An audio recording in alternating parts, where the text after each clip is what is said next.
नमस्कार. नमस्कार. जागे आहात सगळेजण? कारण दुपारचे 2:30 वाजलेले आहेत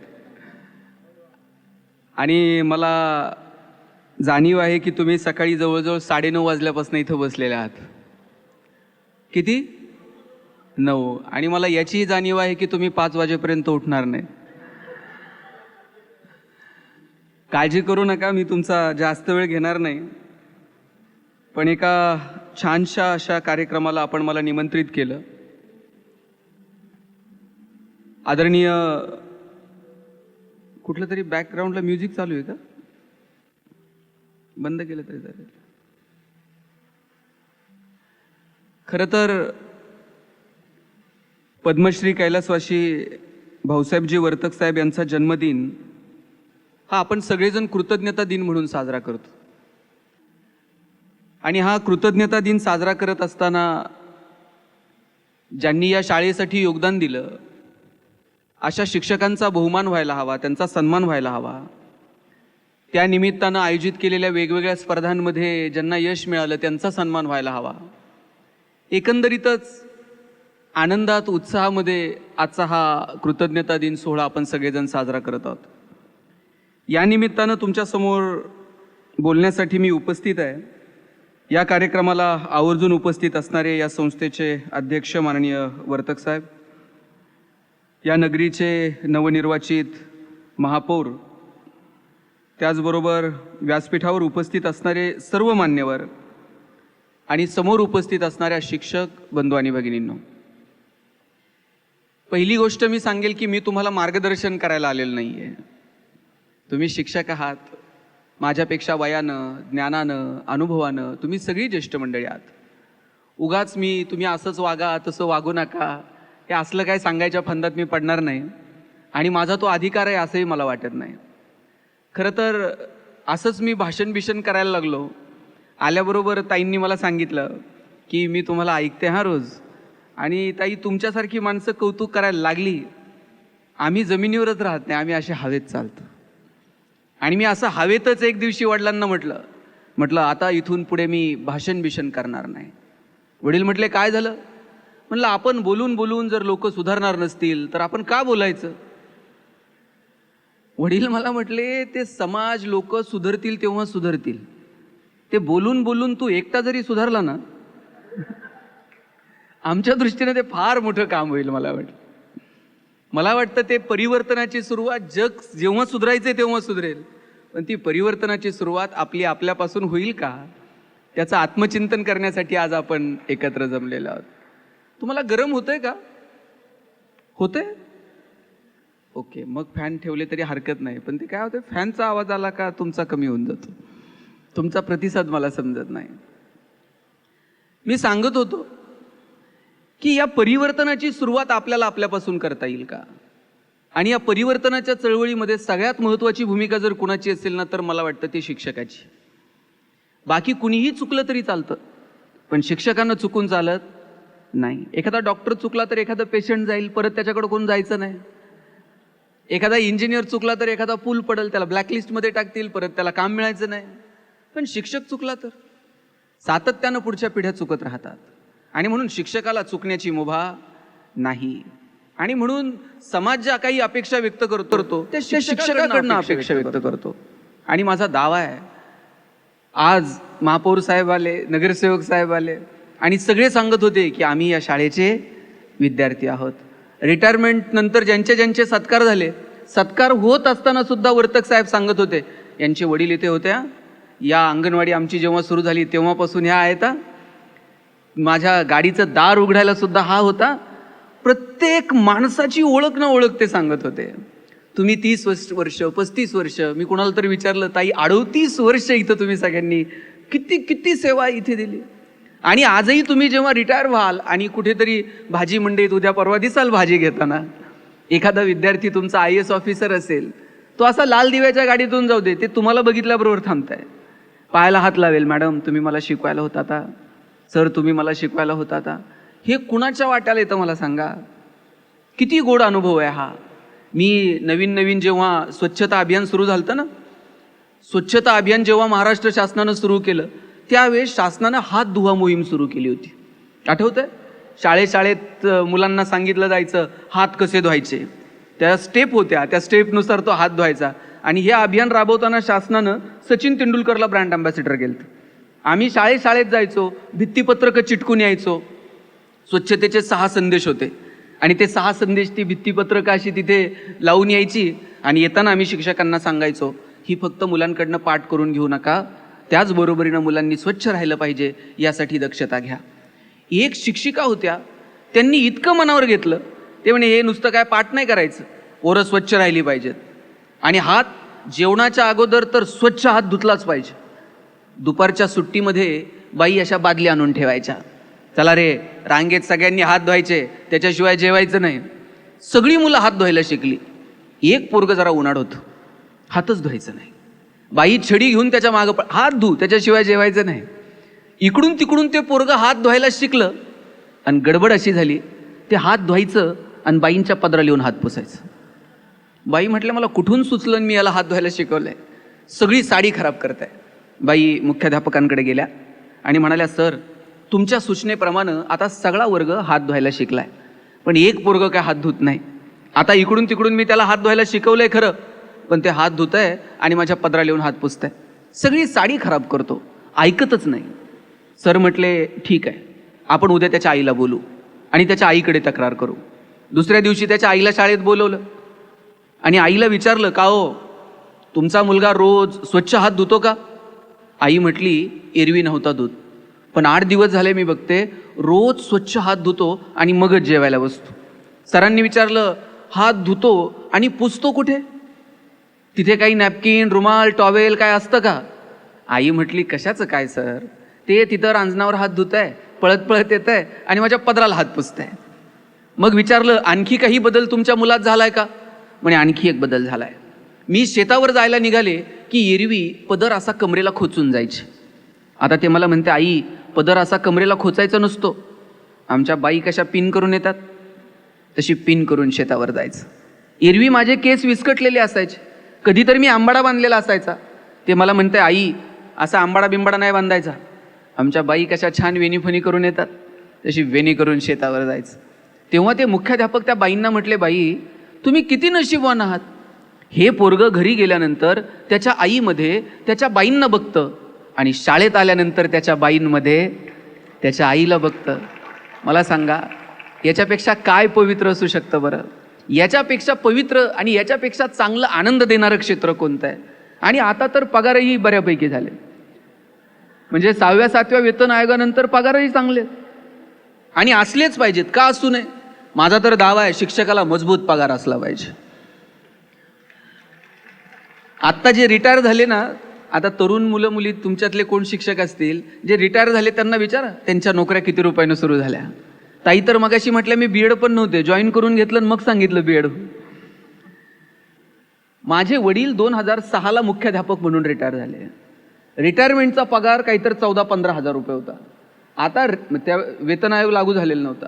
आता रिटायरमेंटचा पगार ज्यांचा 14-15 हजार रुपये, त्यांच्या नोकऱ्या किती रुपयानं सुरू झाल्या असतील? 200-400 रुपयानं नोकऱ्या सुरू झाल्या. बरं, परिस्थिती अशी होती, घरातला एकच कोणतर नोकरीला लागायचा, बाकीचे 2 भाऊ गावाकडे शेती करायचे. जे नोकरीला लागले त्यानं त्याचंच नाही बघायचं, त्यानं गावाकडे भावाला शेती घेऊन दे, त्याला पाईपलाईन करून दे, त्याला विहीर खांदून दे, त्याच्या पोरांची शिक्षणं बघ, बहिणी बाळांची लग्न बघ, त्यांच्या मुलांची शिक्षणं बघ. पैसे नव्हते, पगार नव्हते, पण नोकरदार जो एक कोण लागायचा तो सगळ्या कुटुंबाची जबाबदारी स्वीकारायला मागे पुढे पाहत नव्हता. पैसे नव्हते पण माणसं आनंदी होती. जर कधीतरी बायको म्हटली चला जरा बीचवर जाऊन, आपल्याकडे गाडी नव्हती सर, कोणाच तर गाडी घ्यायची, त्याच्यात निम्म रॉकेल निम्म पेट्रोल, निम्म्या रस्त्यात गेल्यावर गाडीतलं पेट्रोल संपणार, मग गाडी वाकडी करायची. हे तंत्रज्ञान फक्त भारतात आहे, जगात कुठं गाडी वाकडी करत असतील असं मला वाटत नाही. आणि वाकडी करून जर चालू झाली नाही, पुढे वेगळे सायंटिस्ट होते, ते टाकीत फुकणार. बरं, यानं टाकीला तोंड लावल्यावर बायको तर असं बघायची, कोणत्या मुहूर्तावर यांची माझी गाठ पडली. अशात बायकोनं नुसता खांद्यावर हात ठेवू द्या बरं, कित्येकांच्या गाड्या बिना पेट्रोलच्या बीचपर्यंत गेल्या. आता एसी गाड्यांमधून नवरा बायको फिरतात. बायको तिकडच्या खिडकीतनं तिकडे बघते, नवरा इकडच्या खिडकीतनं इकडे बघते, ड्रायव्हर मधल्या आरशातनं दोघांकडे बघत असतो. हे बोलत का नाही?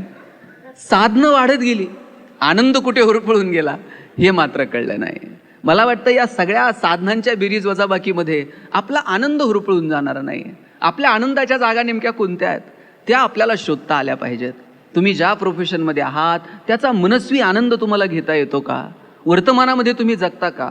भविष्याची काळजी जरूर असावी, परंतु त्या चिंतेमध्ये आपण आपलं आयुष्य वाया तर घालवत नाही होत ना. मला वाटतं याचं तारतम्य ठेवून आपल्याला जगता आलं पाहिजे. माझी विनंती आहे सगळ्या शिक्षकांना, फार सर्वसामान्य कुटुंबातली गोरगरिबाची पोरं तुमच्या हाती असतात. सगळीच काही श्रीमंत कुटुंबातली असतात असं नाही. सगळ्यांनाच बाहेर क्लासेस, ट्युशन किंवा कोणतं मार्गदर्शन करणारं असतं असं नाही. सामान्य कुटुंबातली पोरं जेव्हा तुमच्या हाती येतात, ते पोरगं एक वेळ घरात लवकर आईबापाचं ऐकत नाही, पण तुम्ही सांगितलेलं विधान मात्र त्याच्या दृष्टीनं ते अंतिम असतं. म्हणून अशा लेकरांना घडवण्यासाठी काहीतरी वेगळे प्रयोग आपण करतो का? काहीतरी वेगळं योगदान आपण देतो का? याचं आत्मचिंतन शिक्षक म्हणून आपण केलं पाहिजे. आता हल्ली दूधवाला दूध द्यायला येत नाही, आता पिशवीतलंच दूध येतं. पण तुम्हाला जर आठवत असेल, तो गवळी जर दूध घेऊन आला दूध द्यायला, आपलं लक्ष कशाकडे असायचं? दुधाच्या मापाकडं. ते पण लक्ष आपलं पहिल्या मापाकडं नव्हतं. त्याच्यानंतर ते वरतून एक स्वखुशीनं धार होतायचा. आपलं लक्ष त्या दुसऱ्या धारेकडे असायचं. त्यानं ती वरतून ती एक धार असते ना त्याच्या मनाची, ती त्यानं ओतली का? बघा, संस्थेच्या परिपत्रकानुसार तुम्हाला काम करावं लागेल, शासनाच्या आदेशानुसार तुम्हाला काम करावं लागेल. BLO म्हणणार तर BLO, अजून काय असेल तर जनगणना, अजून काय असेल हे सगळं तर करावंच लागेल. सिलेबस कंप्लीट करावं लागेल, परीक्षा घ्याव्या लागतील, ऑनलाईन करावं लागेल. पण या सगळ्याच्या पलीकडे जाऊन या लेकरांसाठी आपण काही वेगळी धार ओततो का? याच्याकडे आपलं लक्ष असलं पाहिजे. आणि रिटायरमेंट नंतर जर कोणी तुम्हाला विचारलं तुमच्या आयुष्याची पुंजी काय, काय सांगणार आहोत आपण? एवढी ग्रॅज्युएटी, एवढा फंड, एवढी पेन्शन, रिटायरमेंटपर्यंत 50 तोळे केले, इथं 2 प्लॉट घेतले. बघा, भौतिकदृष्ट्या ही आपली संपत्ती असतेच, पण शिक्षकाला जर विचारलं तुमची संपत्ती काय, त्याला 10 नावं तर त्याच्या आयुष्यात ठणकून सांगता आली पाहिजेत. त्याला सांगता आलं पाहिजे. परवा ते विधानसभेत बोललेला आमदार आहे ना, माझ्या वर्गात मॉनिटर असायचा, मी त्याच्यातले नेतृत्व गुण ओळखले.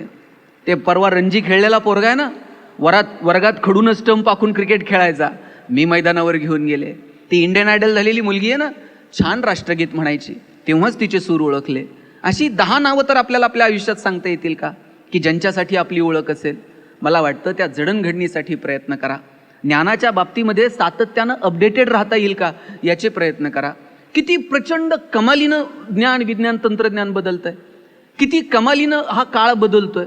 ज्या झपाट्यानं, ज्या वेगानं काळ बदलतोय, त्या काळानुसार आपल्याला सुद्धा बदलता येईल का? आपल्याला सुद्धा ज्ञानाच्या बाबतीत अपडेटेड राहता येईल का? याची काळजी शिक्षक म्हणून आपल्याला घेता आली पाहिजे. तुम्ही बघा बरं, एक जमाना होता डीएडचा, इथं डीएडवाले असतीलच. डीएडला जर नंबर लागला, त्यानं परत मागं वळून बघायचं नाही.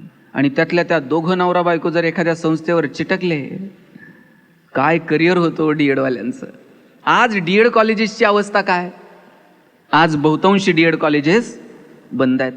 त्यानंतर इंजिनिअरिंगवाल्यांचा बूम होता. गावात एखादाच इंजिनियर असायचा. गावात जर पाहुणे आले आणि कुणी जर विचारलं ना, इंजिनियर साहेब कुठं राहतात, सगळं गाव पाहुण्याला इंजिनियरच्या घरी नेऊन सोडत होतं.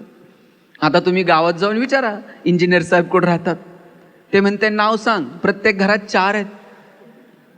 आणि आफ्टर कोविड आता मेडिकलचा बूम आहे. साहेब, प्रत्येक आई बापाला वाटतंय पोरगं मेडिकलला गेलं पाहिजे. नाही भारतात नंबर लागला तर म्हणते रशियात जाऊ द्या, पण त्यानं मेडिकलला गेलं पाहिजे.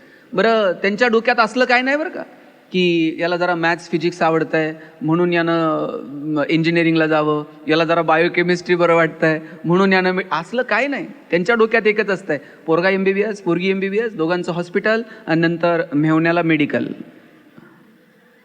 तुमच्या भागात कसं असंच आहे ना? ते हल्ली मेहण्यालाच द्यावं लागते. या चौकटीच्या पलीकडे आम्ही कधी जाणार आहोत? पालकांना, विद्यार्थ्यांना या चौकटीच्या पलीकडे जाऊन विचार करायला लावायचा असेल तर त्यात तुमची भूमिका ठरणार आहे. तुम्ही ओळखा ना तुमच्या प्रत्येक विद्यार्थ्यामध्ये काय वेगळेपण आहे.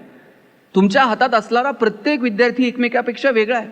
तुम्ही सगळ्यांना एकाच मापकामध्ये मोजू शकत नाहीत. केवळ आणि केवळ त्या लेकरांच्या गुणपत्रिकेला आलेली गुणांची सूज म्हणजे त्यांची गुणवत्ता नाहीये. पोरांना समाज कळतो का? समाजातले प्रश्न कळतात का?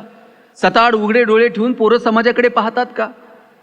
अर्थकारण, सामाजिक जी क्रांती घडते त्या क्रांतीच्या पाठीमागे असणारी काही धोरणं, या सगळ्या विषयांवरती पोरं विचार करतात का? नागरिक शास्त्रामध्ये त्याला 20 पैकी 20 मार्क मिळाले तो, पण मतदान करताना पैसे घ्यायचे नसतात. ही मूल्य आपण त्यांच्या मनावरती बिंबवण्यात कुठेतरी यशस्वी झालोय का?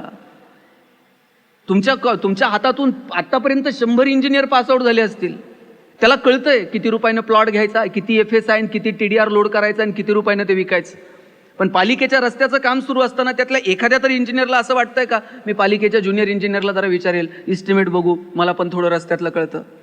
तुमच्या हातातून 5-50 डॉक्टर कधीच झाले असतील, पण त्यातल्या एखाद्या डॉक्टरला असंही वाटलं पाहिजे, अरे मी माझी OPD, माझं हॉस्पिटल तर बघल, पण कधीतरी मी प्राथमिक आरोग्य केंद्राला भेट देईल, कधीतरी मी सिव्हिल हॉस्पिटलला भेट देईल, कधीतरी मी तिथल्या डॉक्टरांशी बोलेल, कधीतरी मी किशोरवयीन मुलामुलींशी चर्चा करेल, त्यांच्या आरोग्याच्या संदर्भानं संवाद साधेल. हे सामाजिक शहाणपण आम्ही आमच्या लेकरांमध्ये निर्माण करतोय का? मला वाटतं ते सामाजिक शहाणपण लेकरांमध्ये निर्माण करण्याची जबाबदारी इथून पुढच्या काळात आपली असणार आहे. केवळ आणि केवळ मार्कांमध्ये लेकरांची गुणवत्ता मोजून चालणार नाही. आणि हल्ली गुणवत्ता मोजण्याचं तेच एक एकक इतकं प्रभावी झालंय आणि त्यात आम्ही सगळेच जण अडकून गेलोय. मग गुणवंत विद्यार्थ्यांचे सत्कार, पहिल्या 3 रांगा 90पेक्षा जास्त मार्क मिळवणाऱ्यांच्या, मधल्या 3 रांगा 80 ते 90% मार्क मिळवणाऱ्यांच्या, मागच्या 50 रांगा 60 ते 70% 90पेक्षा जास्त ज्यांना आहेत ते खुश असतात. 80 ते 90 मधले एकदम टेन्शनमध्ये, आणि 60-70 वाले 90 वाल्यांपेक्षा खुश असतात. ते म्हणते हेच एवढे आहेत 80-90 वाले, यांचं करिअर होऊ दे, आधी काय व्हायचं ते, मग आपलं निवांत बघू काय. आता 80 ते 90 मधले जे पालक आहेत ते दोघं अगदी असे सुतक पडल्यासारखं तोंड करून बसलेले. मी त्यांना विचारलं, म्हटलं तुम्ही एवढे का टेन्शनमध्ये आहेत?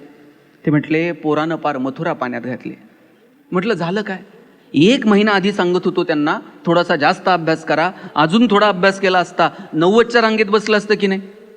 म्हटलं साहेब पण पडले किती मार्क? सांगण्यासारखे सुद्धा नाही तो. म्हटलं काहीतरी आकडा असेल? ते म्हणले 89 पॉईंट समथिंग काहीतरी आहेत. आता त्या लेकराला 89% मार्क मिळाले याचा आनंद पालकांना नाही, पण त्याला 90 मिळू शकले नाहीत याचं मात्र दुःख आहे.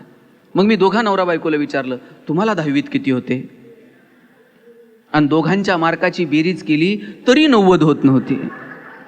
आणि त्यांना टेन्शन याचं होतं पोराला 90 मिळू शकले नाही. मी म्हणत नाही तुम्ही मार्क मिळवू नका, स्पर्धेत टिकायचं असेल तर मार्क मिळवावे लागतील, त्याच्यासाठी अपेक्षित कौशल्य आत्मसात करावी लागतील, पण केवळ आणि केवळ मार्कांमध्ये गुणवत्ता मोजता येणार नाही. सगळी मुलं एकमेकांपेक्षा वेगळी आहेत, प्रत्येकामध्ये काहीतरी वेगळेपण आहे. आपल्याला ते वेगळेपण ओळखता यायला नको? मला एक सांगा, सचिन तेंडुलकर सारखा षटकार ऐश्वर्या रायला मारता येईल का? ऐश्वर्या राय सारखा ठुमका लता दिदींना देता आला असता का? लता दिदींसारखं गाणं अशोक सराफला म्हणता येत आहे का? तुम्ही जर मला म्हटले भाषण कर, मी किती वेळ बोलेल, पण तुम्ही जर मला म्हटलात एवढ्या लांबून आलाय, जाता जाता उद्या एखादी कुस्ती करून जा, आपल्या ज्यांना जमणार नाही. जगामध्ये प्रत्येक माणूस एकमेकापेक्षा वेगळा आहे, प्रत्येकाच्या स्ट्रेंथ विकनेस वेगळ्या आहेत. मला वाटतं आपल्याला आपल्यातल्या स्ट्रेंथ विकनेस, आजूबाजूच्या संधी याचं तारतम्य साधून मुलांना मार्गदर्शन करता आलं पाहिजे. तुमच्या वर्गात जी वेगवेगळी मुलं आहेत, प्रत्येकात काहीतरी वेगळेपण आहे, ओळखा आणि ती संधी नेमकी कुठे उपलब्ध आहे या संदर्भानं त्याला मार्गदर्शन करा. मला एक प्रसंग कायम आठवतो वाचनातला, की छत्रपती शिवाजी महाराज आणि त्यांचे सगळे सवंगडी असे जंगलामध्ये जायचे. त्यांचा कॅम्प चालायचा, ट्रेनिंग प्रोग्राम चालायचा, प्रशिक्षण चालायचं, आणि ते कुणाला कळू नये म्हणून जंगलाच्या बाहेर 2 पोरांना कायम उभं करायचे. आणि त्याला सांगितलेलं असायचं, कुणी जर अनोळखी माणूस येताना दिसला, प्राण्याचा पक्षाचा आवाज काढा. प्राण्याचा पक्षाचा आवाज कानावर पडला की लगेच शस्त्र लपवून ठेवायची आणि विट्टी दांडू खेळायला सुरुवात करायची. एक दिवशी आत प्रशिक्षण सुरू, दांडपट्टा कसा फिरवायचा, तलवारबाजी कशी करायची, बाहेर 2 पोरांना उभं केलेलं. तिकडून बहिर्जी नाईक येत होते. बहिर्जी नाईकांना येताना बघितलं आणि बाहेर उभं केलेल्या पोरांनी मोराचा आवाज काढायला सुरुवात केली. मोराचा आवाज कानावरती आल्याबरोबर सगळ्यांनी शस्त्र लपवली आणि विट्टी दांडू खेळायला सुरुवात केली. बहिर्जी नाईक आत आले, राजांना मुजरा केला आणि म्हटले, राज मला स्वराज्यात काही काम मिळेल का? राजांनी विचारलं, तुम्ही काय करू शकता? तुमच्यात काय असं वेगळेपण आहे? राज तुम्ही शोधा, तुम्ही द्याल ती जबाबदारी स्वीकारायला मी तयार आहे. राजांनी सांगितलं 2 दिवसानं या, तुमच्यातलं वेगळेपण शोधू आणि तुम्हाला शोभल अशी जबाबदारी देऊ. बहिर्जी नाईक जायला निघाले. 4-5 पावलं पुढे गेले. परत राजांकडे वळून बघितलं. राजांना मुजरा केला आणि म्हटले, राज, जंगलाच्या बाहेर तुम्ही जी 2 पोरं उभी केल्या ती त्यासनी सांगा या दिसात मोर ओरडत नसतात म्हणून. बहिर्जी नायकांचं एवढं वाक्य राजांनी ऐकलं आणि सांगितलं, तुम्ही गुप्तहेर खात्याचे प्रमुख, आपल्या प्रत्येकात काहीतरी वेगळेपण असतं. ते वेगळेपण ज्या दिवशी ओळखता येतं ना, त्या दिवशी लेकरांचं जगणं सुंदर होऊन जातं. शोधूयात आपण त्यांच्यामध्ये काय वेगळेपण आहे ते. कधीतरी त्यांच्या पाठीवर थाप मारा, वेळ प्रसंगी त्यांच्या कानाला पकडा, कधीतरी त्यांचं कौतुक करा, कधीतरी त्यांचे दोषही सांगा. फक्त दोष हे कानात सांगायचे असतात आणि कौतुक हे 4 चौघात करायचं असतं. आपण उलट करतो. आपण 4 चौघात दोष सांगतो आणि कौतुक कानात करतो. एखादं चुकलं तर त्याला केबिनला बोलून काय झापायचे ते झापा, पण कौतुक मात्र असं समारंभपूर्वक 4 चौघात शॉल बिल टाकून झालं पाहिजे. वाह, काय तुम्ही काम केलं ते. तुम्ही तुमच्या लेकरांच्या बाबतीत पण बघा. आपण उलट करतो. घरात पाहुणे आले ना, मग त्याला नावं ठेवायला सुरू करतो. मग पाहुणे आले का म्हणायचं, ऐकतच नाही, मोबाईलच घेऊन बसतंय, जेवणातच लक्ष नाही, काय सांगावं याला. पाहुणा म्हणणार आहे का, फारच बावळट दिसतंय, मी घरी घेऊन जातो, सुधरून परत आणून देतो तुमचं तुम्हाला. ते आपल्यालाच सुधारायचंय. ते कितीही खोडकर असलं ना, पाहुण्याच्या देखत म्हणायचं, आमचा दादा इतका हुशार आहे ना. दादा पाहुण्याच्याच पुढं पुस्तक घेऊन बसतंय का नाही बघा.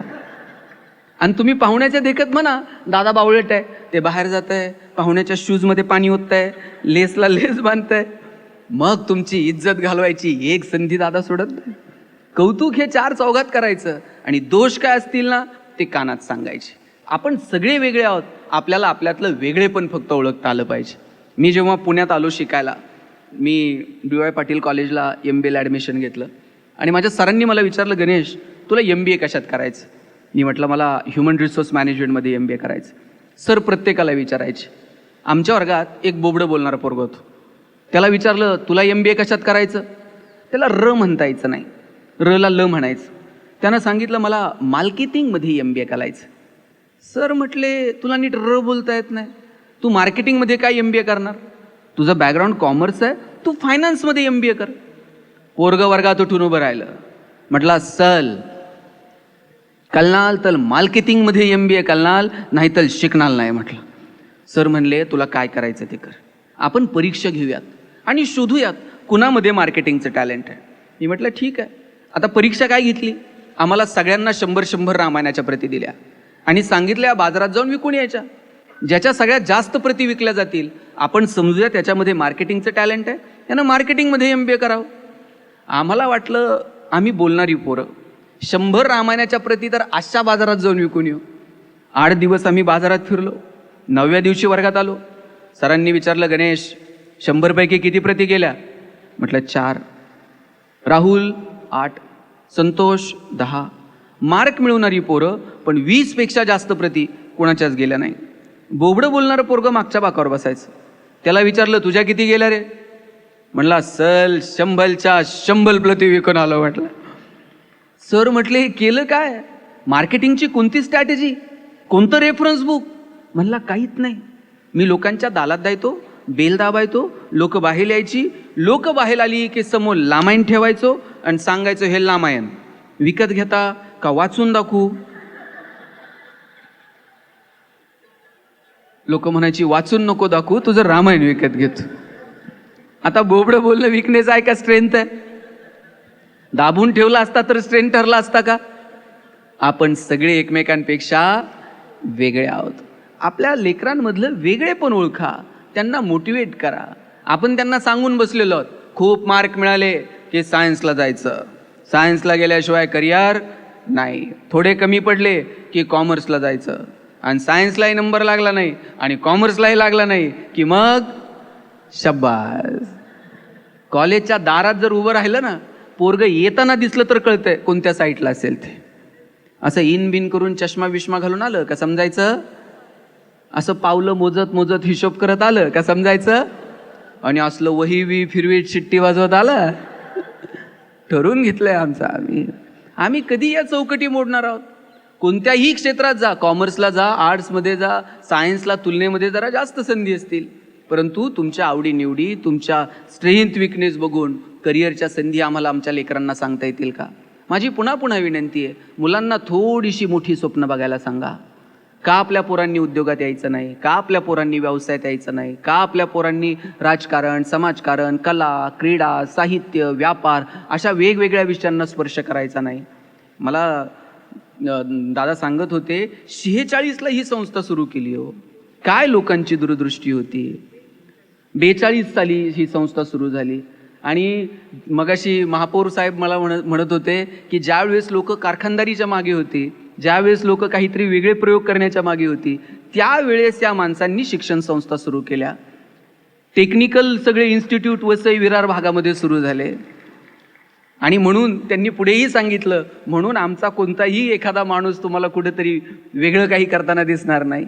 पोरं उद्योगात आहेत, व्यवसायात आहेत, परदेशात मोठमोठ्या कंपन्यांमध्ये आहेत. हे सगळं का शक्य झालं? की या सगळ्या माणसांनी थोडंसं दूरदृष्टीनं शिक्षणावरती काम केलं.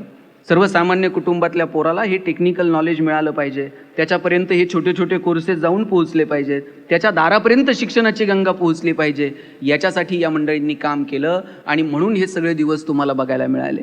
आजही परिस्थिती कितीही बदलू दे, शिक्षण हाच एक प्रभावी पर्याय आहे. आणि म्हणून शिक्षण म्हणजे केवळ नोकरी नाही आहे. नोकरी हा उदरनिर्वाहाचा एक प्राथमिक टप्पा आहे, पण शिक्षणाचा अर्थ केवळ उदरनिर्वाह नाही आहे.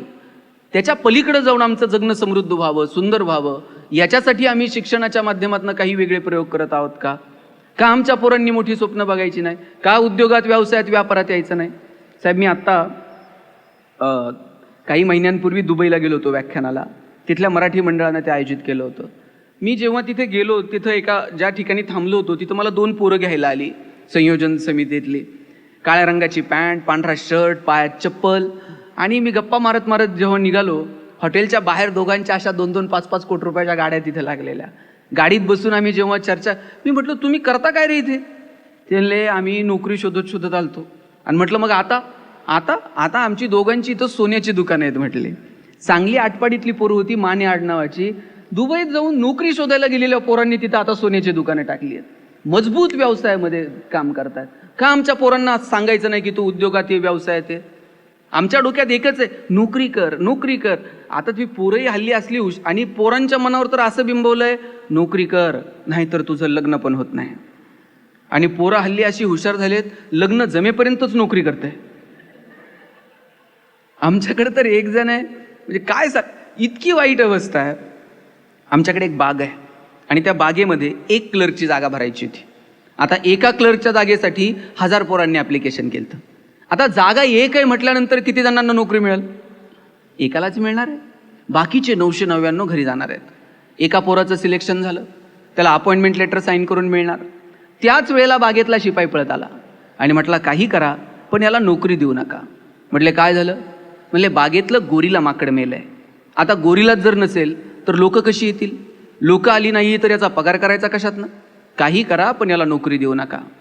स्वाभिमान शून्य पिढी जन्माला घातली, ज्यांचा त्यांच्या मनगटावर विश्वास नाही, ज्ञानावर विश्वास नाही, कार्यावर विश्वास नाही. त्या पोरानं बागेतल्या मॅनेजरचे पाय पकडले.